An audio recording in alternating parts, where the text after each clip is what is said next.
Bonjour et bienvenue pour cette synthèse hebdomadaire de l'actualité économique géopolitique en mode affranchi. Je salue tous les abonnés de TV Liberté pour cet épisode que je vais intituler Donald Trump, le capitaine tout-puissant d'un Titanic de 36 000 milliards de dollars de dette.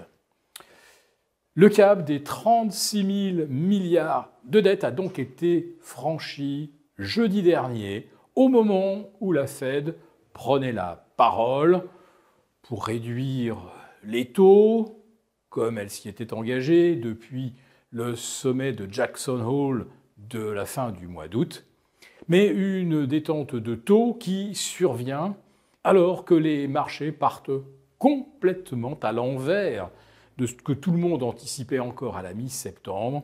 Autrement dit, depuis que la Fed a amorcé son cycle de détente de taux, le 10 ans a repris plus de 80 points, le 30 ans près de 75 points, 3 fois 25,75, c'est comme si la Fed, en fait, s'apprêtait à relever par 3 fois ses taux directeurs en 2025, alors qu'au contraire, elle se propose de les ramener autour de 4 ou 3,75%. Ce grand écart n'a jamais été observé à aucun moment au cours des 50 dernières années. Et c'est vrai qu'on se retrouve face à un cas de figure assez inhabituel de marchés financiers et d'indices boursiers qui battent tous leurs records depuis que les taux ont commencé à grimper le 18 septembre dernier. On en est à 6 semaines de hausse sur 7, avec des taux donc qui vont totalement à l'envers ou l'encontre de ce qui généralement justifie une hausse des marchés, et arrive là-dessus donc ce que j'appelais le capitaine tout-puissant du Titanic de dette, puisque Donald Trump réalise le grand chelem, bien sûr, président élu haut la main, majoritaire à la Chambre des représentants, l'équivalent de nos députés, majoritaire au Sénat, et surtout soutenu par des membres ultra-conservateurs de la Cour suprême, dont il avait d'ailleurs lui-même, sous son mandat, de 2017 à 2021, nommé 3 membres, naturellement ultra-conservateurs. Donc, il semblerait qu'il n'y ait plus de contre-pouvoir aux États-Unis, d'autant que les médias se sont totalement discrédités par leur soutien militant, voire très souvent mensonger, de Kamala Harris.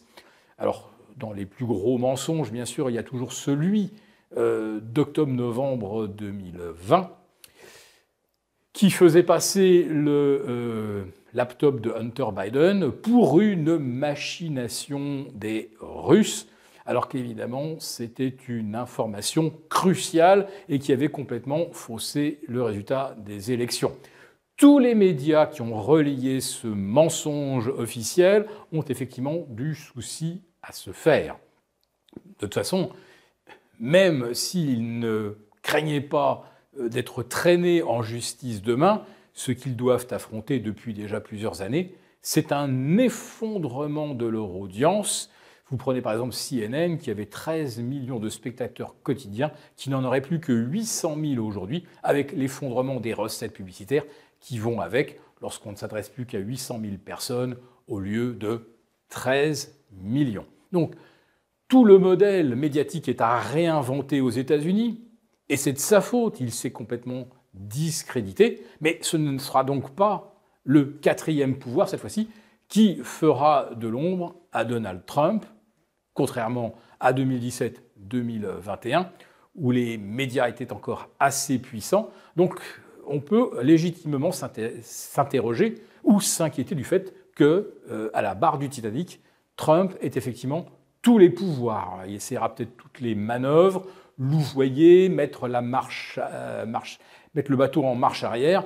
Mais est-ce que cela va éviter au Titanic de couler sous le poids de ces 36 000 milliards de dettes? Ça, nous le saurons au cours des prochains mois. Et ce sont peut-être les marchés qui enverront les premiers avertissements si effectivement les premières mesures qu'entend prendre Donald Trump prive l'État de montants trop importants de recettes fiscales, alourdissent trop fortement la dette, alors ce sont peut-être les marchés, les seuls vrais contre-pouvoirs de Donald Trump. Donald Trump faisant du Trump, les marchés s'en félicitent aujourd'hui, et demain, eh bien, ce sont peut-être eux qui se diront que ce n'est tout simplement pas tenable. Alors, surveillez bien notamment ce qu'on appelle le VIX, l'indice de la peur. Aujourd'hui, c'est comme si aucun danger n'existait dans l'économie américaine qui pourtant ralentit, avec des consommateurs qui ont de moins en moins de pouvoir d'achat et qui, pour ceux qui en ont encore la possibilité, ne consomment qu'à crédit. On en revient bien sûr à ce problème de dette. Et là, on a beau s'appeler Donald Trump, avoir tous les pouvoirs, on n'a jamais le pouvoir de désendetter le pays ou ses habitants, comme par miracle. Nous avons conçu à votre attention un rapport spécial que vous obtiendrez gratuitement en cliquant dans le lien en description de cette vidéo.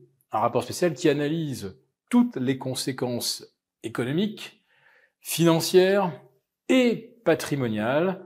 Et bien sûr, ce rapport vous offre également des mesures, des initiatives à mettre en place très rapidement pour protéger votre épargne, celle de vos proches. Tout ça donc dans un rapport gratuit que vous obtenez en cliquant en bas de cette vidéo.